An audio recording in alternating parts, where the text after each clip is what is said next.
The night is deep, the fire burns low, and somewhere beyond the flickering light, the shadows stir with unseen dangers. Can you hear it? The whisper of the wind through ancient trees, carrying secrets older than time itself. Tonight, we step into the world of Middle-earth, where legends are born and destinies awaken. Whether you're curled up in bed, resting after a long day, or simply seeking solace in the quiet hours, we're glad you're here. Let us know where you're listening, from what corner of the world holds you tonight, and what time your journey into rest begins. Share it in the comments below. We'd love to wander this path with you. There's a quiet intensity in the air, a tension that hums just beneath the surface of every rustling leaf and distant howl. Picture it, Aragorn, son of Gondor, kneeling by the campfire, his sword glinting in the dim light as he sharpens its edge with deliberate, practiced strokes. The flames cast long shadows across his face, revealing the weight of a crown he has yet to claim, a destiny he cannot escape. The wind carries more than just the scent of pine and earth tonight. It carries warnings. Orc scouts lurk in the darkness, their presence a reminder that the road ahead is fraught with peril. Every step toward Gondor is a step toward fate, and Aragorn knows the price of hesitation. His grip tightens around the hilt of his sword, not out of fear, but resolve. This is more than just a story. It's an invitation to step into a world where courage is tested, where the line between shadow and light is drawn by the choices we make. As the fire crackles and the night stretches on, let the tale of Aragorn's journey lull you into a state of calm, yet keep you poised on the edge of wonder. What battles lie ahead? What secrets does the wind carry? Close your eyes, breathe deep, and let the whispers of Middle-earth guide you into rest. The road is long, but every journey begins with a single step, and tonight, that step is yours to take. The crunch of dry leaves underfoot is deafening in the silence of the forest, yet Aragorn moves like a shadow given form, his breath steady, his pulse calm. There, just beyond the twisted roots of an ancient oak, the orange glow of torches cuts through the gloom, carried by rough hands and fouler tongues. The orcs march unaware, their guttural laughter slicing through the night as they drag crude blades along the earth, leaving scars upon the land. Aragorn's fingers brush the dagger at his belt, cold steel, honed to a whisper's edge. He could slip away, melt into the trees as the Dunedain have done for generations, leaving no trace but the memory of a passing breeze. But the orcs head east, toward the hidden glens where farmers till the soil in innocence, where children sleep unaware. The choice is no choice at all. His cloak swirls like smoke as he steps into the open, the first arrow already nocked. The wind stills, as if Middle-earth itself holds its breath. Then twang, a single shot finds its mark, and chaos erupts. Torches scatter, snuffing out in the dirt as snarls turn to shrieks. Aragorn doesn't fight with the fury of a berserker, but with the precision of a storm, every movement calculated, every strike a lesson written in steel. The orcs outnumber him 10-1, but they falter, for they do not understand what hunts them tonight. This is no mere ranger. This is Isildur's heir, a blade forged in the fires of a fading lineage. When the last foe falls, Aragorn kneels beside a wounded orc, its breath ragged. "Who sent you?" he murmurs, not with anger, but the weariness of a man who has asked this question too many times. The creature spits, its words a dying rasp. The ice sees all. The forest swallows the silence that follows. Aragorn wipes his blade clean on the grass, his thoughts already turning to the road ahead. The shadows grow heavier these days, the whispers more urgent. Somewhere, a war horn sounds in the distance, a call he cannot ignore. The night is no longer a refuge, it is a prelude. The clash of steel fades into the night, leaving behind only the ragged breaths of the fallen and the scent of damp earth. Aragorn kneels beside the wounded traveler, a merchant by the look of his torn cloak, his face pale with pain. A shallow gash runs along his ribs, darkening his tunic with blood. "Easy now," Aragorn murmurs, pressing a folded cloth to the wound. The man's fingers tremble as he clutches at Aragorn's wrist, his voice barely a whisper. They came from the hills. Like shadows, there's no time to question further. The orcs may be dead, but their masters are not so easily deterred. Aragorn hoists the man onto his back, the weight a stark contrast to the swiftness he's known for. Every step is measured, deliberate, as the forest narrows around them. The merchant's labored breaths echo in his ear, a reminder of the fragility of those who walk these roads unarmed. Kings do not abandon their people, not in Gondor's halls, not on these forgotten trails. The thought lingers, bitter as old regret. How many times has he turned from this truth? How many lives might have been spared if he'd claimed the throne sooner? A faint light flickers ahead, a crofter's cottage, its windows glowing like a beacon. The door flies open before Aragorn can knock, revealing an elderly woman with a lantern raised high. Her eyes widen at the sight of the blood, but she steps aside without a word, ushering them in. The hearth's warmth washes over them as Aragorn lowers the traveler onto a cot, his hands already reaching for the herbs in his pack. The woman works beside him, her movements practiced, her silence speaking louder than gratitude. Outside, the wind howls through the trees, carrying with it the distant cry of a hunting horn. Aragorn's jaw tightens. The road to Gondor is long, and every delay is a risk. But as he watches the merchant's chest rise and fall, steady at last, he knows some burdens are not meant to be cast aside. The crown may wait, but duty does not. The firelight dances across the walls, painting shadows that look almost like banners, like the standards of a king who has yet to come home. The merchant's fingers tremble around the chipped rim of his cup, steam curling into the quiet space between words. They speak of fires in the east. He rasps, his voice frayed at the edges. Villages emptied, crops left to rot in the fields. Something moves in the dark, something that swallows the light.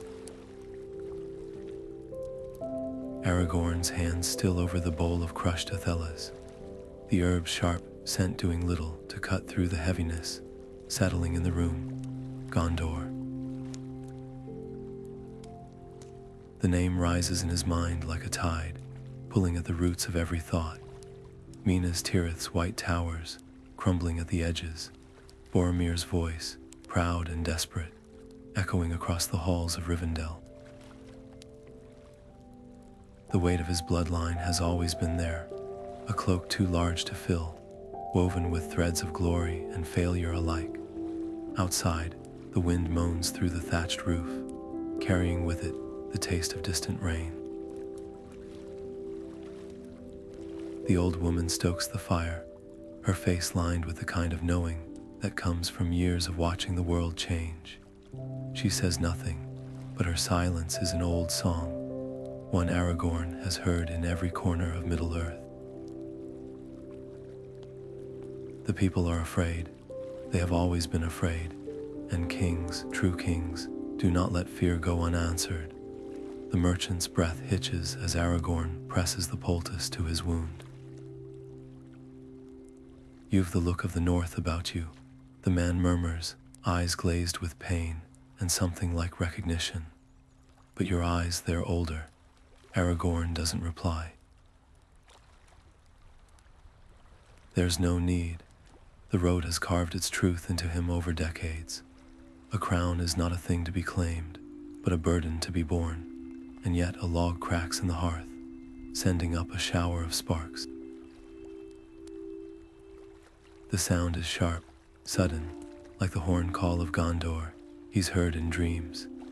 How many more will suffer while he lingers in the wilds, sharpening swords and stitching wounds?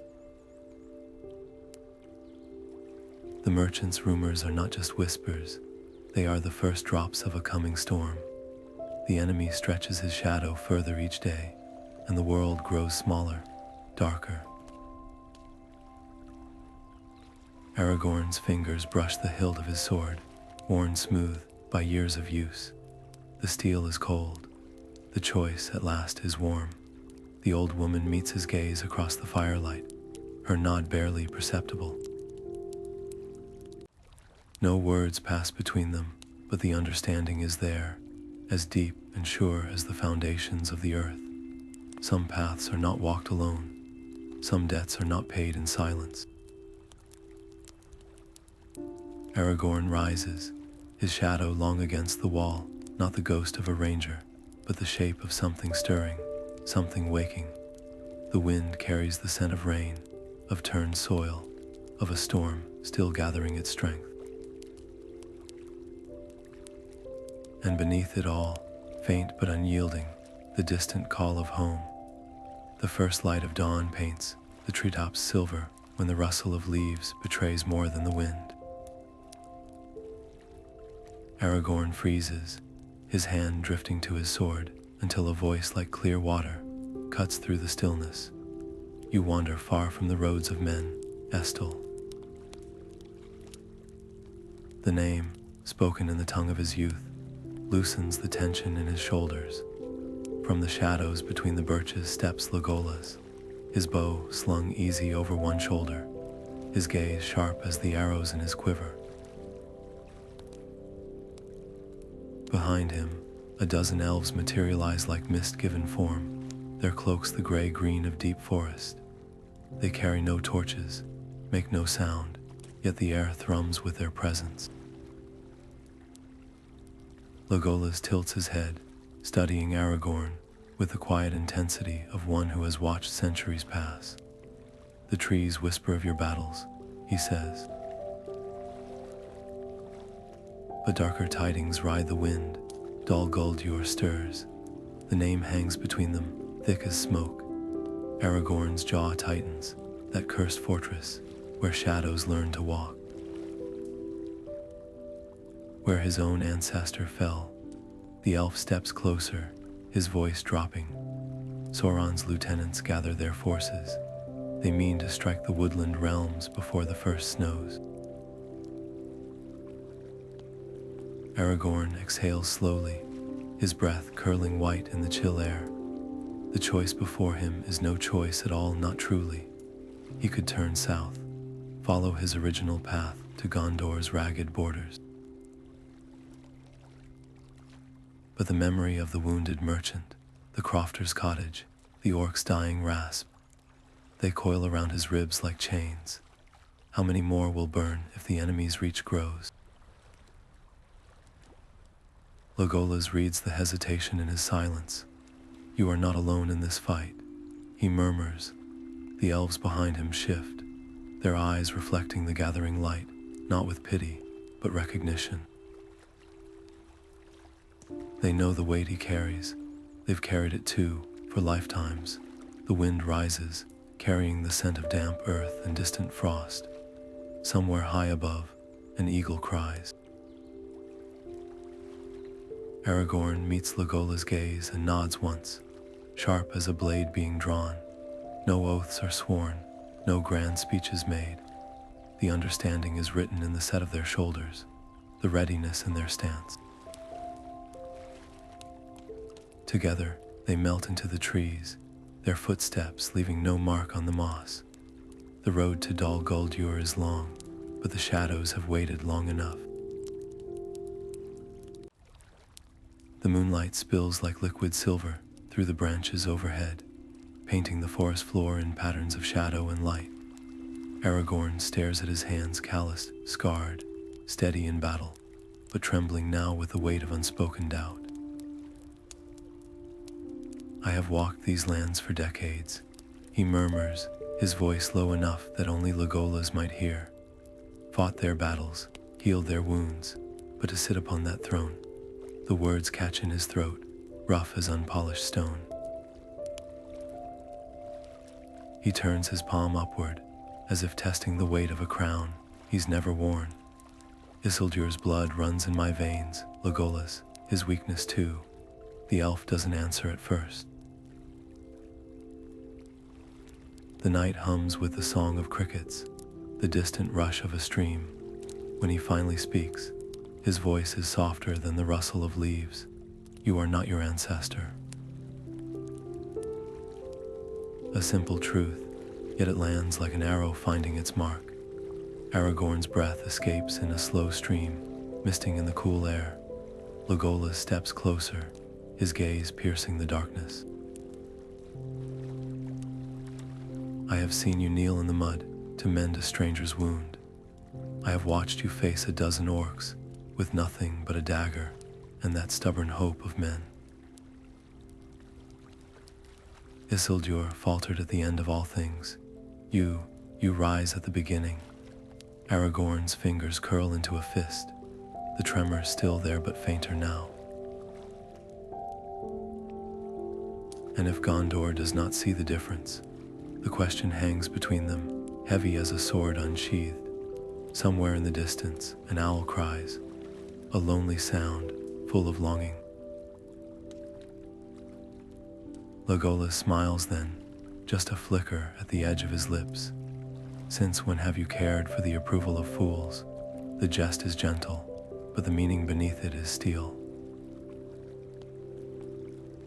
The throne does not make the king, Aragorn. The king makes the throne. The wind shifts, carrying the scent of pine and damp earth.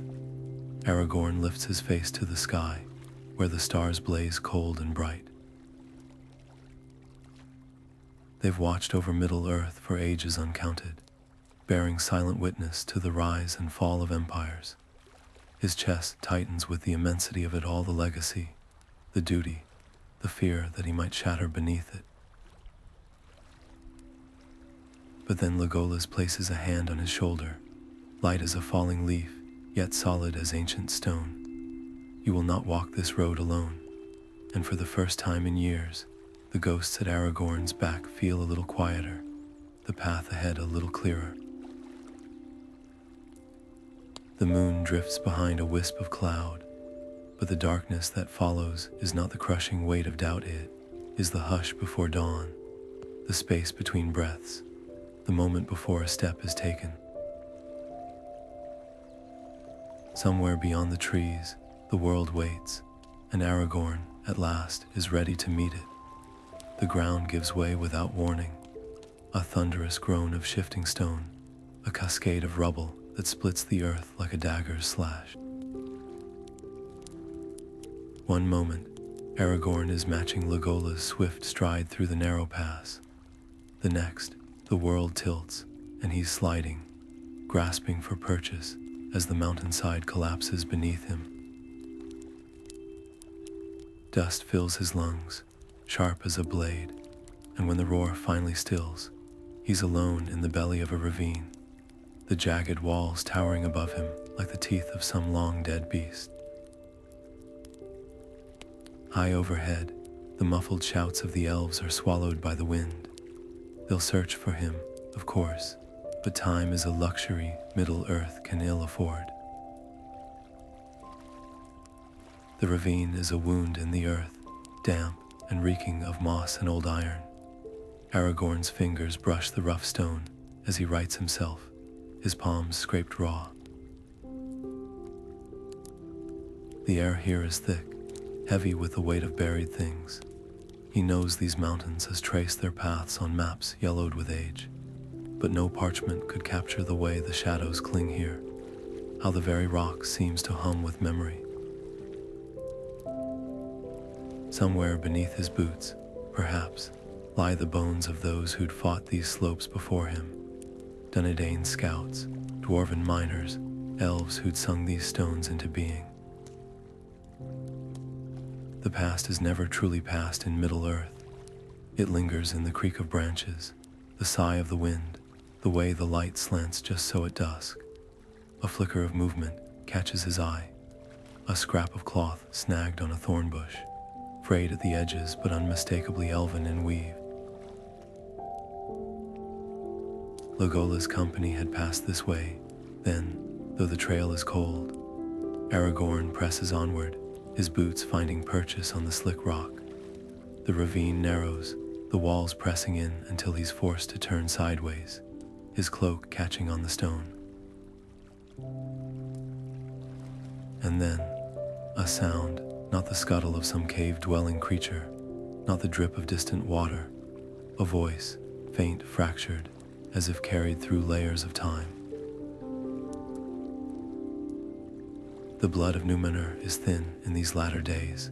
Aragorn freezes. The words aren't spoken aloud. They coil through his mind like smoke, ancient and familiar. The voice is his own, and yet not. It's the echo of kings long dust, the whisper of a lineage he's spent a lifetime outrunning. His hand flies to the hilt of his sword, but the steel offers no answers.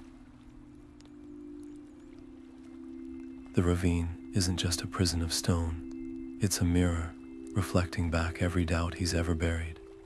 Above him, the sky is a thin ribbon of twilight. Somewhere beyond these walls, Dol-Guled, your shadow grows.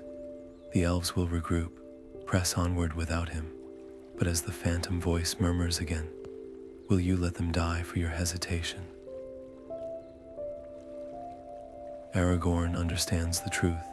The mountain hasn't trapped him, it's testing him, and the only way out is through. The rock bites into Aragorn's palms, each jagged edge a reminder of the flesh's fragility, yet his grip doesn't waver. Blood smears the stone as he hauls himself upward, the ghost of Elrond's voice threading through the howl of the wind. The same blood flows in your veins. Not just Isildur's weakness, then, not just the legacy of a broken king.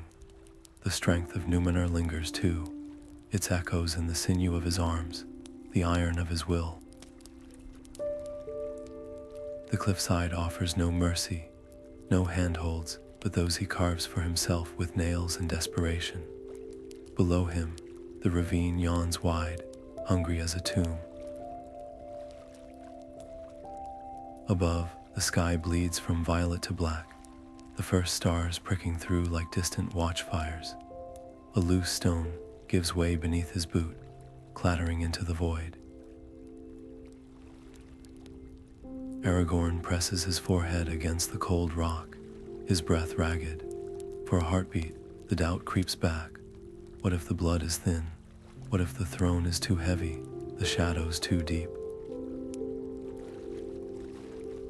But then the wind shifts, carrying with it the scent of snow from the high peaks, clean and sharp as a blade. It's the scent of Rivendell in winter, of Elrond's library, where maps of forgotten kingdoms once sprawled across worn oak tables. You are not bound to the failures of the past, the elf lord had told him, fingers steepled beneath his chin. You are bound only to the choices you make now. Teeth gritted, Aragorn pushes higher. The stars wheel overhead, ancient as the bones of the earth, silent witnesses to countless struggles like this one. His muscles scream, but the pain is distant, unimportant. What's a little blood when kingdoms hang in the balance, when every village between here and Gondor holds someone like the merchant in the crofter's hut, someone who doesn't know the name Aragorn, but prays for a king all the same. Then his fingers brush level ground. With a final heave, he drags himself onto the ledge, rolling onto his back as the sky spins above him. The air is thinner here, colder. It tastes like clarity. Somewhere in the dark, an owl calls, its cry slicing through the night. Aragorn sits up slowly, wiping his hands on his tunic. The blood will dry, the wounds will scar, but the resolve settling in his chest now is something new, not the restless wandering of a ranger, nor the grim duty of an heir in hiding. It's the quiet certainty of a man who's finally stopped running from his own reflection.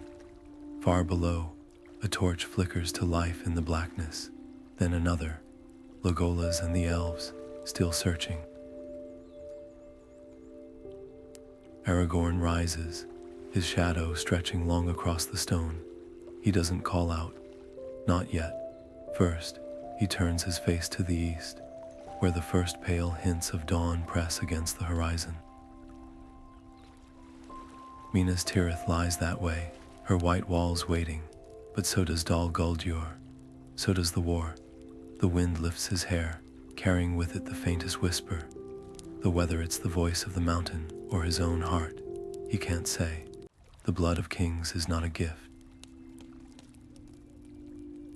It's a promise, and promises must be kept. The first light of dawn paints the world in gold and shadow as Aragorn crests the ridge, his breath curling in the crisp morning air. Below, standing amid a cluster of birch trees like a figure woven from moonlight, Legolas turns, his sharp elven hearing having caught the crunch of boots on frost long before Aragorn's approach. There's no relief in the elf's eyes, only urgency. The orcs did not scatter after last night's skirmish, Legolas says, his voice low. They've gathered their numbers and march now toward a village barely a league east. The folk there are farmers, shepherds few have ever held a sword. Aragorn's jaw tightens. Gondor's plight weighs on him like a chain, each link a whisper of Boromir's last words, of the White City's fading strength. But the faces of the wounded merchant, the old woman in the croft, flash behind his eyes. To turn away now would make him no better than the kings who'd let their people starve behind high walls. The choice is written in the set of his shoulders before he even speaks. Lead the way. The elves move like shadows given purpose, their footfalls silent on the forest floor. Aragorn matches their pace, but his mind races ahead. A village unprepared, orc bands emboldened. This is no random raid. The enemy's hand stretches further each day, testing the weak points in the world's armor. Every burned homestead, every stolen life is a thread unraveled, and soon the whole tapestry may fray. The trees thin abruptly, revealing a valley cradled in morning mist. Smoke rises from chimneys, and the distant bleat of sheep carries on the wind, peaceful, unaware. Legolas points to the tree line, where the first signs of trampled underbrush betray the orcs' approach. They'll strike before noon, he murmurs. Aragorn's fingers brush the hilt of his sword, not in fear, but calculation. They're outnumbered, but surprise is a weapon sharper than any blade. He turns to the elves, their faces grim but unshaken. No grand speech is needed. The understanding passes between them like an unspoken vow. The villagers will not be another footnote in the enemy's advance. Not today, not while they still draw breath. The wind shifts, carrying the scent of damp earth and something fouler. Oil, iron, the stench of orc leather. Aragorn meets Legolas' gaze and nods once. The time for hiding is over. The time for standing begins now. The howl of the wargs slices through the dawn like a blade, their guttural snarls sending shivers through the villagers huddled behind the splintered gate. Children clutch at their mothers' skirts, their wide eyes reflecting the torchlight and the terror. Aragorn plants himself before them, his sword a sliver of moonlight in the gloom, his voice cutting through the chaos like a horn call. To the granary, he commands, pointing to the stoutest building in the square. Bar the doors, and do not open them unless you hear my voice. The villagers scramble to obey, their footsteps a frantic drumbeat against the packed earth. The first warg crashes through the gate, not with stealth, but with the reckless fury of hunger. Its matted fur reeks of old blood, its jaws dripping as it lunges for Aragorn's throat. He sidesteps, his sword arcing in a flash of silver, and the beast crumples with a whimper. But where one falls, 3 more take its place, their yellowed fangs bared, their eyes burning with malice. Behind them, the trees rustle with unseen movement orcs, no doubt, waiting to pick through the bones of the fallen. Aragorn's boots scrape against the dirt as he braces himself, his mind racing. He could hold this gate alone for minutes, perhaps, but the villagers need hours. Then, a hand grasps his shoulder. A grizzled farmer, his face lined with seasons of toil, thrusts a rusted scythe into the fray, its blade catching the light. "My boy's got a bow," the man growls, nodding to a lanky youth, already knocking an arrow to the rooftop. One by one, the villagers step forward, a blacksmith with a hammer, a shepherd with a crook, even a girl no older than 12, her hands steady around a kitchen knife. Their fear is still there, but beneath it simmers something hotter, brighter. Aragorn meets their eyes, and in that moment, he doesn't see subjects waiting for a king. He sees allies. The next warg leaps, and this time, the blacksmith's hammer meets its skull with a crack that echoes off the walls. The shepherd's crook hooks a beast's leg, sending it sprawling into the path of the girl's knife. Arrows rain from the rooftops, clumsy but true. It's not the precision of elves or the discipline of Gondor's soldiers. It's something raw, untamed, alive. Aragorn fights beside them, his sword an extension of his will, but it's their courage that turns the tide. The wargs falter, their snarls fading into uneasy whines as they back toward the tree line. Aragorn wipes his brow, his breath coming hard. The gate is broken, the village scarred, but the people there standing tall. The farmer claps him on the back, his grin missing 2 teeth. "Never thought I'd see the day wolves feared us," he chuckles. The laughter that follows is shaky, bright with relief, but there's steel beneath it. These are not just folk to be protected. They are fighters, survivors. The wind shifts, carrying the stench of retreating wargs, and something else. Distant horns, deep and resonant, rolling across the hills like thunder. Aragorn's blood turns to ice. That's no orc signal. That's the call of Isengard. The war isn't coming. It's here. And this village, with its splintered gate and newfound defiance, is just the beginning. The warg's claws rake across Aragorn's side like brands of fire, the pain searing through his ribs with every breath. For a heartbeat, his sword dips, just enough for the beast to lunge again, its yellowed fangs snapping inches from his throat. But pain is an old companion, and rage is a sharper weapon. He pivots on his heel, the blade of Andril flashing upward in a crescent of silver, biting deep into the warg's muzzle. The creature howls, recoiling, But Aragorn doesn't relent. Every drop of blood spilled on this soil is a debt, and he means to collect. The villagers surge around him, their makeshift weapons clumsy but fierce.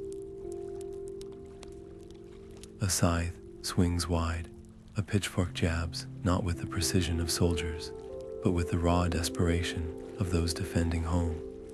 Their courage stokes something in Aragorn's chest, hotter than the wound at his side. This is what kingship truly is, not banners and thrones, but standing shoulder to shoulder with those who have nothing left but defiance. A snarl to his left, another warg, this one larger, its matted fur streaked with old scars. Aragorn's grip tightens on his sword. His muscles scream, his vision blurs at the edges, but the blade doesn't waver. The beast charges, and time slows. He sees the ripple of its muscles, the flecks of foam on its lips, the glint of its eyes black as the pits of Mordor. Then, with a cry that echoes across the square, he meets it head-on. Steel meets fang in a clash that reverberates up his arms. The impact drives him backward, his boots skidding in the dirt, but he holds. Andril sings as he twists, carving a gash across the warg's flank. The beast staggers, its breath ragged, but before it can recover, an arrow sprouts from its eye. The shepherd's boy, perched on the granary roof, his hands steady now. The warg collapses, twitching, and the villagers roar. Aragorn doesn't pause to celebrate. The horns of Isengard still thunder in the distance, closer now. The air reeks of smoke and iron, and the wounded moan in the shadows. He presses a hand to his side, his fingers coming away slick. No time to tend it. Not yet. Legolas appears at his elbow, his bowstring taut, his eyes scanning the tree line. They're regrouping, he murmurs, and they're not alone. Aragorn follows his gaze. Beyond the shattered gate, the forest stirs, not with the chaotic rush of orcs, but with the deliberate march of something far worse. Uruk high, towering armored, their black blades thirsty. The first wave was just a test. The real battle is coming. He exhales, rolling his shoulders, feeling the weight of every year, every scar, every choice that led him here. The wound burns, but the fire in his chest burns brighter. He lifts Andril, its edge catching the dawn light like a promise. Then we'll meet them on our feet, he says, and the villagers, bloody but unbowed, raise their weapons in answer. The wind carries the scent of dew and death, of turned earth and coming storm. Somewhere, a lark sings, oblivious. The world is always like this, beauty and brutality woven together, inseparable as breath and blood. Aragorn steps forward, his shadow long against the broken ground, and the ground itself seems to whisper, "This is where kings are made." The square falls silent, save for the crackling of a lone torch and the ragged breaths of the wounded. The villagers stand motionless, their makeshift weapons hanging limp at their sides, their faces streaked with soot and tears. The wargs lie dead, the orcs scattered, but the cost is written in the blood, darkening the earth. Aragorn kneels beside the fallen, his fingers brushing the eyelids of a young farmer who'd stood his ground with nothing but a rusted sickle. The boy's hands are still curled around the weapon, his face frozen in an expression not of fear, but resolve. Aragorn bows his head, the words of the Dunedain rising unbidden to his lips, ancient and heavy as the mountains themselves. Nai Hervalia Valamur, Nai Elia Haruva. May you find the way to Valinor, may even you find it. The prayer is soft, almost lost beneath the sigh of the wind, but the villagers hear it. They lean in, their grief a living thing between them, their hands clutching at each other like roots, seeking purchase in storm-tossed soil. An old woman steps forward, her apron stained with the blood of the wounded she's tended. She doesn't speak, not at first. Instead, she presses a sprig of dried athelas into Aragorn's palm, her knuckles gnarled but steady. The herb is brittle, its fragrance faint, but the gesture needs no translation. Gratitude, acknowledgement, the unspoken truth that some debts can never be repaid, only carried. Aragorn closes his fingers around the offering, his throat tight. The boy at his feet could have been any one of them, could have been him, in another life, if not for the twist of fate that made him Isildur's heir instead of a simple farmer. Duty had called the boy today, just as it calls Aragorn, and he'd answered without hesitation. That courage deserves more than whispered words. It deserves a world where such sacrifices are not demanded so freely. The wind shifts, carrying the scent of rain from the east. Legolas appears at his shoulder, his usual grace subdued. They'll return, the elf murmurs, his eyes on the tree line. And in greater numbers, Aragorn knows this truth as surely as he knows the weight of the sword at his hip. The enemy does not relent. The war does not pause for mourning. Rising, Aragorn turns to the villagers. Their faces are drawn, their shoulders bowed, but their eyes are alight with a fire that no battle can extinguish. He doesn't offer them empty promises of safety. Instead, he meets their gazes one by one and says the only thing that matters: you are not alone in this fight. The blacksmith nods, hefting his hammer. The shepherd's boy knocks another arrow. The old woman ties her apron tighter. They are not soldiers. They never asked for this war. But they are Middle-earth's backbone, its quiet, stubborn heart. And as the first drops of rain begin to fall, washing the blood from the stones, Aragorn feels something shift inside him. Not the weight of a crown, but the certainty of a choice. Some kings rule from towers, some fight beside their people. The path ahead is written in the mud and the moonlight, in the whispers of the dead and the resolve of the living. And Aragorn, son of Gondor, knows which road he'll take. The village elder's hands are gnarled as tree roots, the parchment in his grasp brittle with age, yet his grip is steady as he unfurls the map across the rough-hewn table. The firelight dances over faded ink, illuminating rivers that have since run dry, mountains that have crumbled into dust, and there, nearly lost in the creases, a thin, winding line snaking through the foothills of the White Mountains. Aragorn's breath catches. This path hasn't been walked in generations, not since the last of Gondor's rangers retreated north. The elder's finger trembles as it traces the route, his voice a whisper of dry leaves. My grandfather told tales of messengers who used this pass. They called it the shepherd's way, hidden from the enemy's eyes, guarded by the bones of the earth. Aragorn leans closer, the scent of aged parchment and wood smoke filling his lungs. The map is more than directions.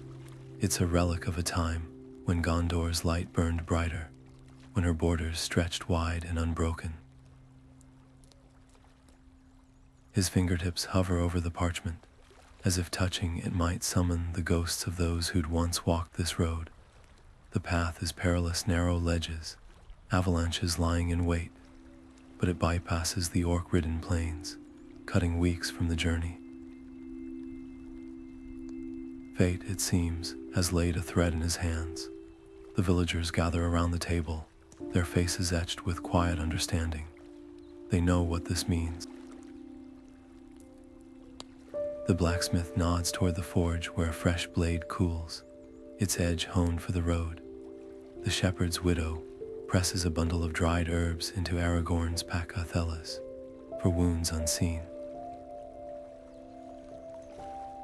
No grand speeches fill the air, no pleas to stay, just the unspoken truth that some roads must be walked alone. Aragorn rolls the map carefully, its edges whispering against his palms. Outside, the first hints of dawn blush the horizon, painting the scattered clouds in hues of blood and gold. He straps his sword to his hip, the weight familiar as his own heartbeat. The time for hiding is done. The time for return has come. Legolas waits at the village's edge, his silhouette sharp against the waking sky. He doesn't ask if Aragorn is certain. The set of his shoulders says enough. Together, they turn south, where the mountains loom like sentinels, their peaks veiled in mist. The shepherd's way calls, and with it, the echoes of a kingdom waiting to remember its king. The wind rises, carrying the scent of snow and distant pine. Somewhere ahead, a falcon cries, its voice piercing the stillness. Aragorn doesn't look back. The road is long, but the stars still shine, and Gondor is closer now than it's been in years. The road ahead is lined with whispers, not the rustling of leaves or the chatter of birds, but the low, guttural murmurs of things that slink just beyond sight. Aragorn's boots sink into the soft earth of the forest floor, each step measured, each breath steady, though the air itself feels heavy with warning. The scent of ash clings to the wind, faint but unmistakable, like the memory of a fire burning miles away. Orcs don't light campfires for warmth. They burn to mark territory, to send messages carved in smoke. And this smoke carries the tang of something fouler, sulfur, the reek of industry, of forges working day and night to arm an army. A twig snaps to his left. Aragorn doesn't flinch, doesn't turn his head. His hand drifts to the hilt of his sword, fingers tracing the familiar grooves in the leather grip. The shadows between the trees ripple, and for a heartbeat, he catches the glint of eyes yellow, unblinking, gone as quickly as they appeared. Wargs scouts something worse. The forest holds its breath. Legolas moves like a whisper beside him, his bowstring taut, though no arrow is knocked. They're hurting us, the elf murmurs, his voice barely louder than the wind. Pressing us toward the river, Aragorn nods. He's seen this tactic before. The enemy's forces don't attack outright. Not yet. They corral, they harry, they let fear do the work for them.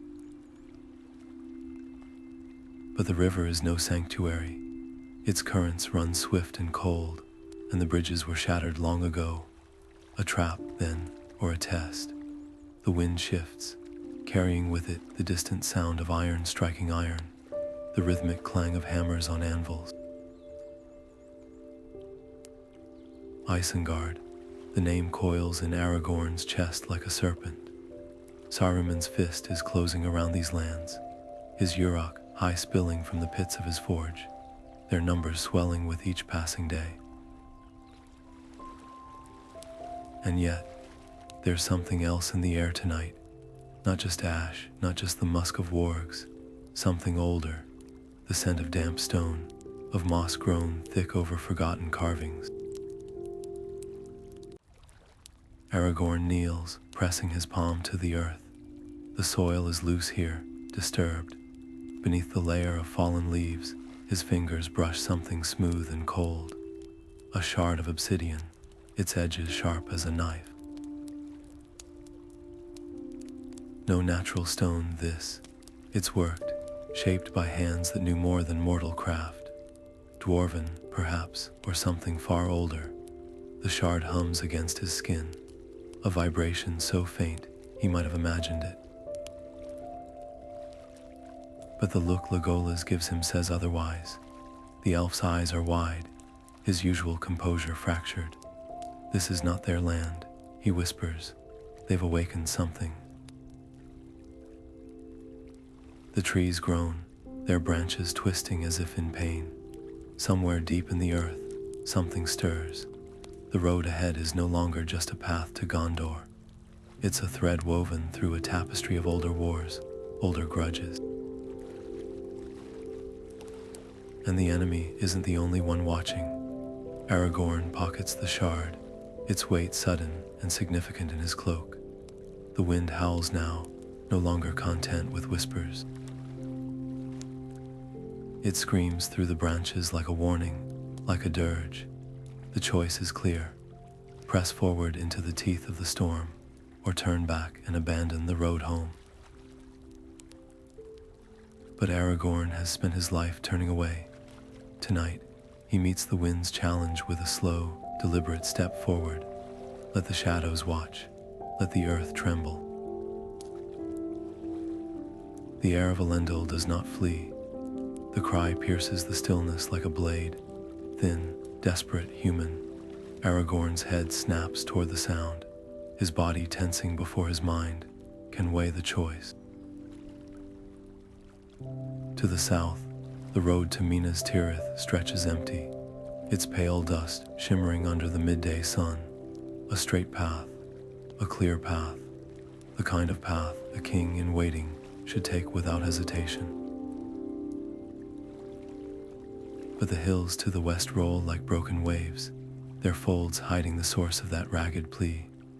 Another cry comes, weaker now, fraying at the edges. A child's voice. Legolas doesn't speak, but his silence is louder than words.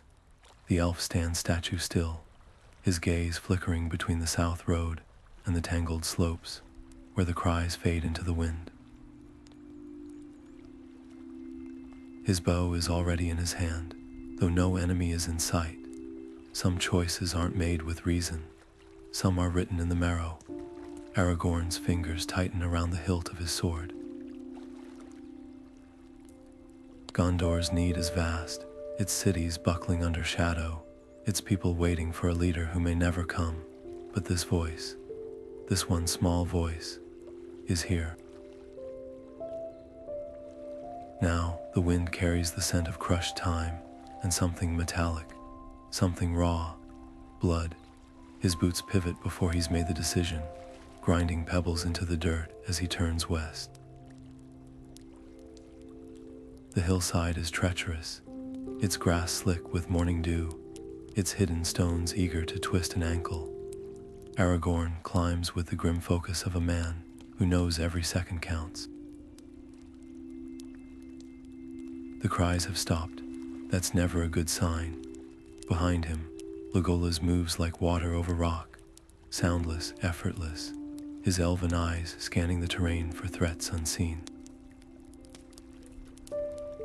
Then, a flicker of color in the bracken, a scrap of blue fabric, torn and mudded.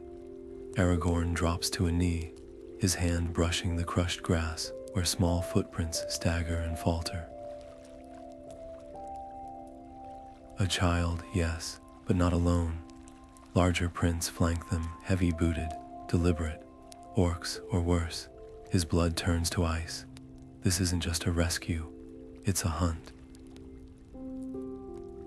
The trail leads to a shallow gully, its sides studded with thorn bushes that claw at Aragorn's cloak as he pushes through.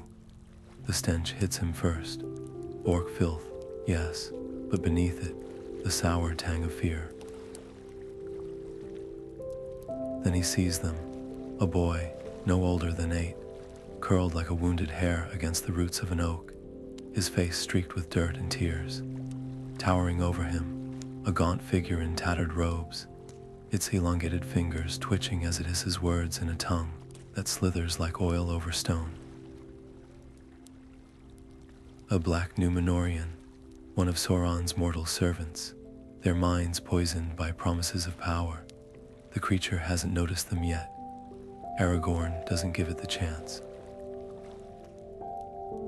His sword is a silver streak in the dappled light, its edge biting deep into the Númenórean's shoulder before the thing can turn. The scream that follows is inhuman, a sound that scrapes against the bones. The boy whimpers, pressing himself deeper into the roots as the fight erupts above him. The clash of steel, the snarl of pain, the sickening thud of a body hitting the earth. When the silence returns, it's Legolas who kneels first, his voice soft as he reaches for the child. "You're safe now." The words are simple, but the boy's trembling doesn't stop. His eyes are fixed on Aragorn, wide with something beyond relief, beyond gratitude, recognition. "You're him," the boy whispers, his voice cracked with thirst. The king from the stories. Aragorn freezes. The title hangs in the air like smoke, too big for this gully, too bright for this shadowed place. He wants to deny it, to tell the boy he's just a ranger, just a man. But the child's hand is clutching his sleeve now, desperate and trusting, and the lie dies in his throat. Legolas meets his gaze over the boy's head, his expression unreadable. The road to Minas Tirith is still there, still waiting, but the wind carries new sounds now, the distant drum of hoofbeats, the jangle of harnesses, a patrol. Enemies or allies, it doesn't matter. The boy comes first. Aragorn lifts the child into his arms, his resolve settling like stone in his chest. Kingship isn't about crowns or thrones. It's about the weight of a small body against your shoulder, the trust in a voice too young to know the cost of hope. The path to Gondor will wait. Duty rarely wears the face you expect.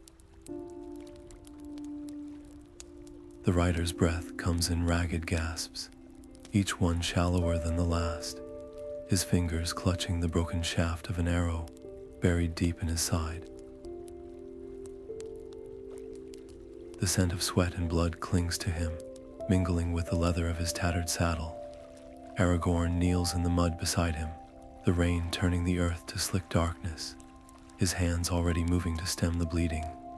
But the man grabs his wrist with surprising strength. "No time," he rasps, his voice frayed like old rope. "Listen."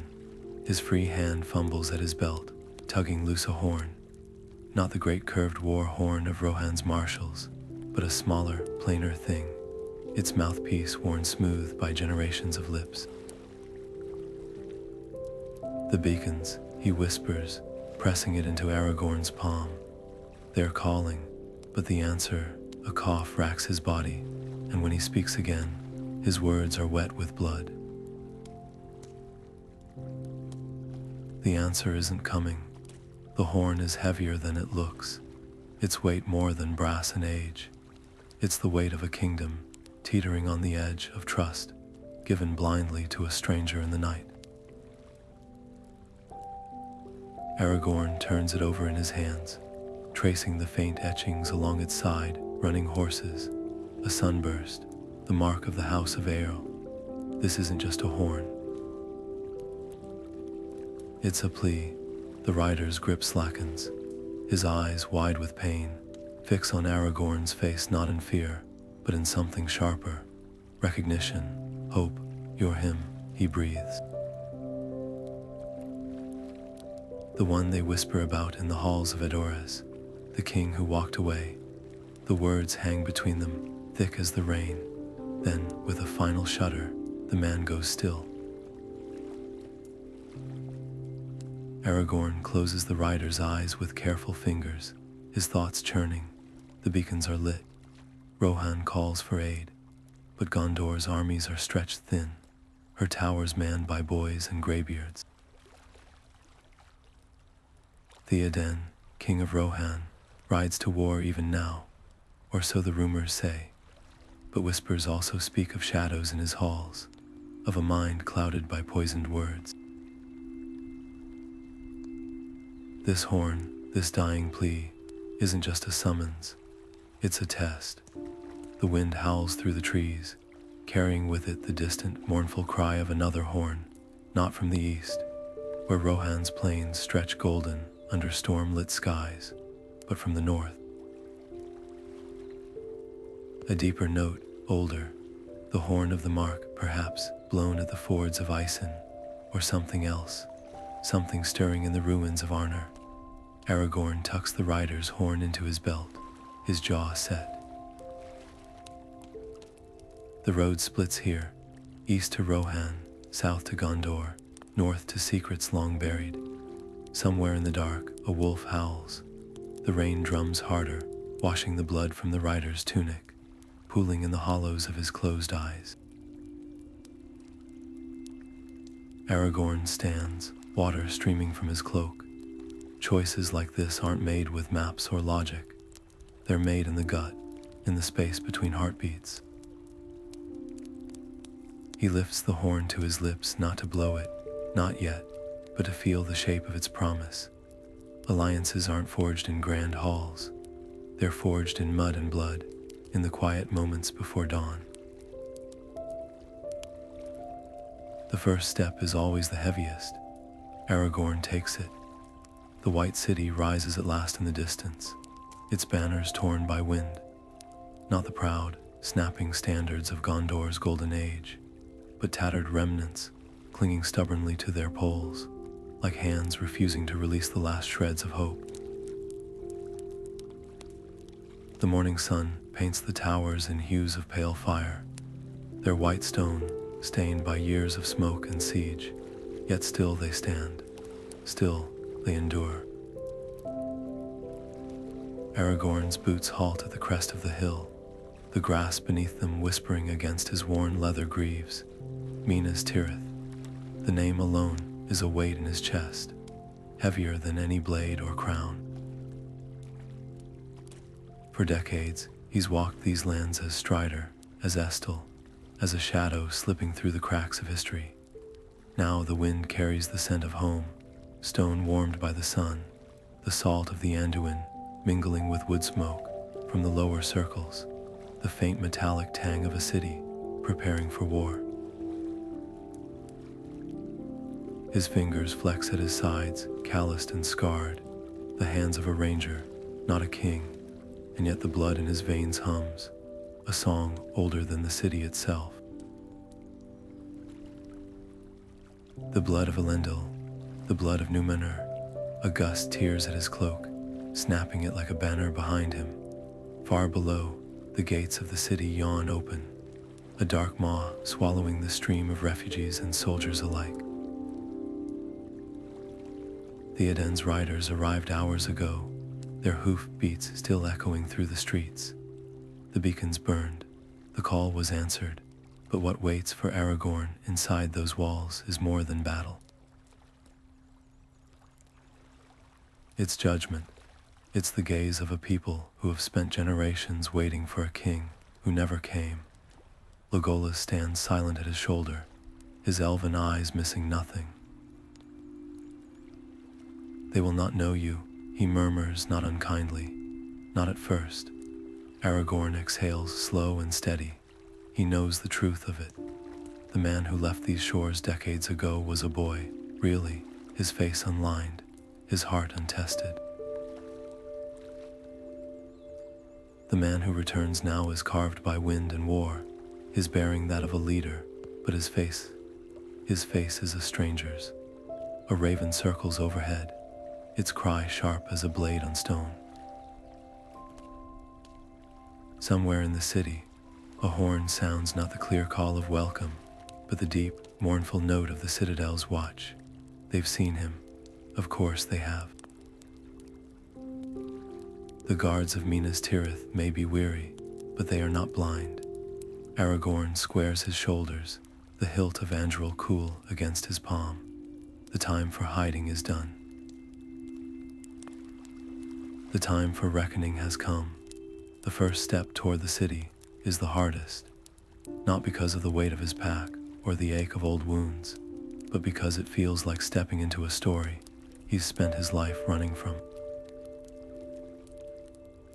The road ahead is paved with the ghosts of his ancestors, their whispers tangled in the wind.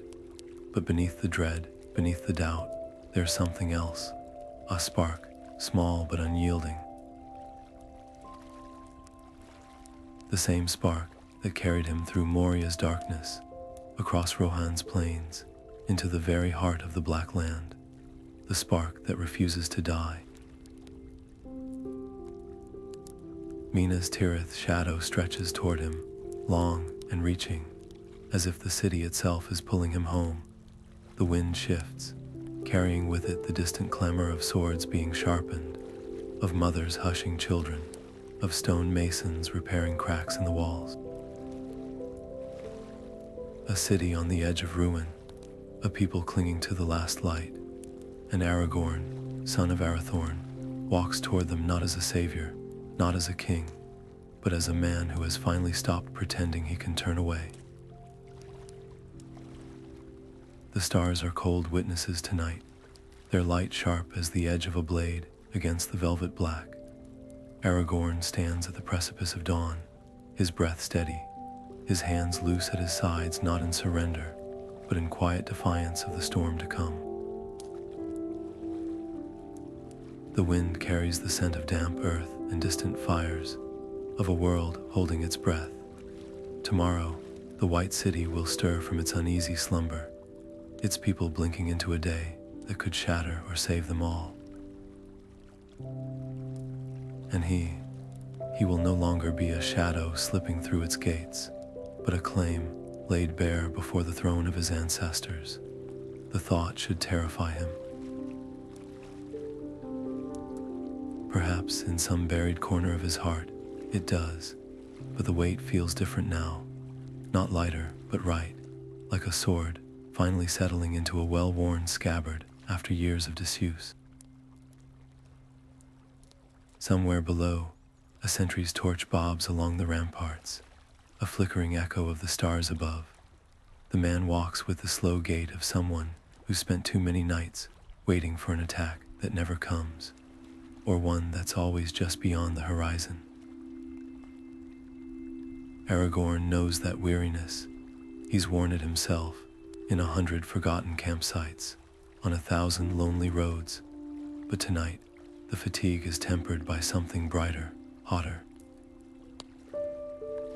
Resolve, destiny, too grand, those words, it's simpler than that. It's the unshakable knowing that some roads can only be walked once, and this one has his name carved into every stone. A rustle of fabric breaks the stillness. Legolas, silent as ever, though Aragorn had sensed his approach long before the elf chose to reveal himself. They stand shoulder to shoulder, not speaking. The elf's presence is a comfort, but also a reminder. This path, though his to walk, is not his to walk alone. The fellowship may be scattered, but its bonds hold fast, invisible threads pulling taut across the miles. Somewhere, Gandalf's laughter rings in a hall of stone. Somewhere, Gimli's axe sings. Somewhere, the hobbits, brave, impossible hobbits, are fighting their own battles in the dark.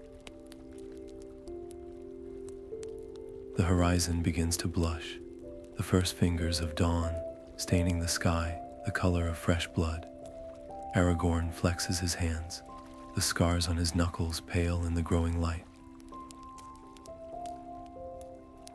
They tell stories, those scars, a knife fight in Bree, a warg's teeth in the wilds of Rohan, 100 smaller skirmishes lost to memory, but the greatest battle lies ahead, and it won't be fought with steel alone. Kingship is more than a crown, more than a title. It's the weight of every gaze that will turn to him today, heavy with hope and fear. It's the breath before the oath, the moment before the blade is drawn. A bird trills in the distance, its song piercing the gloom. The world is waking. Aragorn turns his face to the east, where the sun now spills gold over the Juath, gilding the very mountains that hide Mordor's wrath. The shadows stretch long, but they always do before the light breaks through. He smiles just slightly. Let them come.